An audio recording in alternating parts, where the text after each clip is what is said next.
На Арктикот, под чисто и звездено небо и широко отворено море, на малечка санта пловеа мечката и мечето и кон звездите гледаа горе. Немаше облаци тешки што обично носеа снег, ниту близу на хоризонтот се гледаше змрзнатиот брег.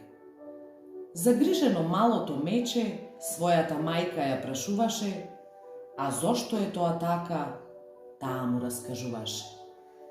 Мамо, колку е тивко и мирно. Насекаде околу нас само морето ладно и ширно. И тато го нема со денови да си дојде, откако похрана во лов појде. Да, мече моје, и ти си по него странно. Се прашувам кога ќе дојде, толку време си гладно.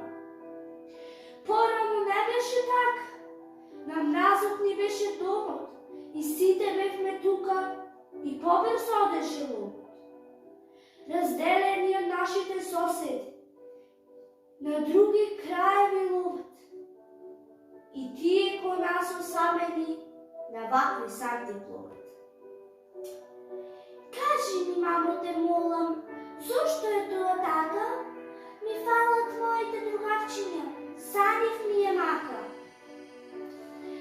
И мене, мило моје, ми фали соседката Милка и нејзината ќеркичка Мила, што секогаш по неј завика. Но за тоа, мече моје, не сме криви ние. Не можеме ништо да сториме и за тоа болка ми е. Што мразот се топи брзо под ова сонце жешко. И да се живее вака стана многу тешко. Причината за сето ова е што човекот е многу лаком и не го почитува природниот закон. Насекаде фабрики гради, шуми безмерно сечи, од домот наш ни кради, а дивиот свет за спас ечи. Но ке сватат, мило моје, ке им стане многу јасно, но мора да почнат веднаш, за да не биде многу касно. А што треба да направат? Да засадат нови шуми, оđаци високи да сушат, да ги нема тие чадови во кои сами да се гушат. И сонцето толку силно нема повеќе да печи, и мразот ке се врати, и повторно живот ке ечи.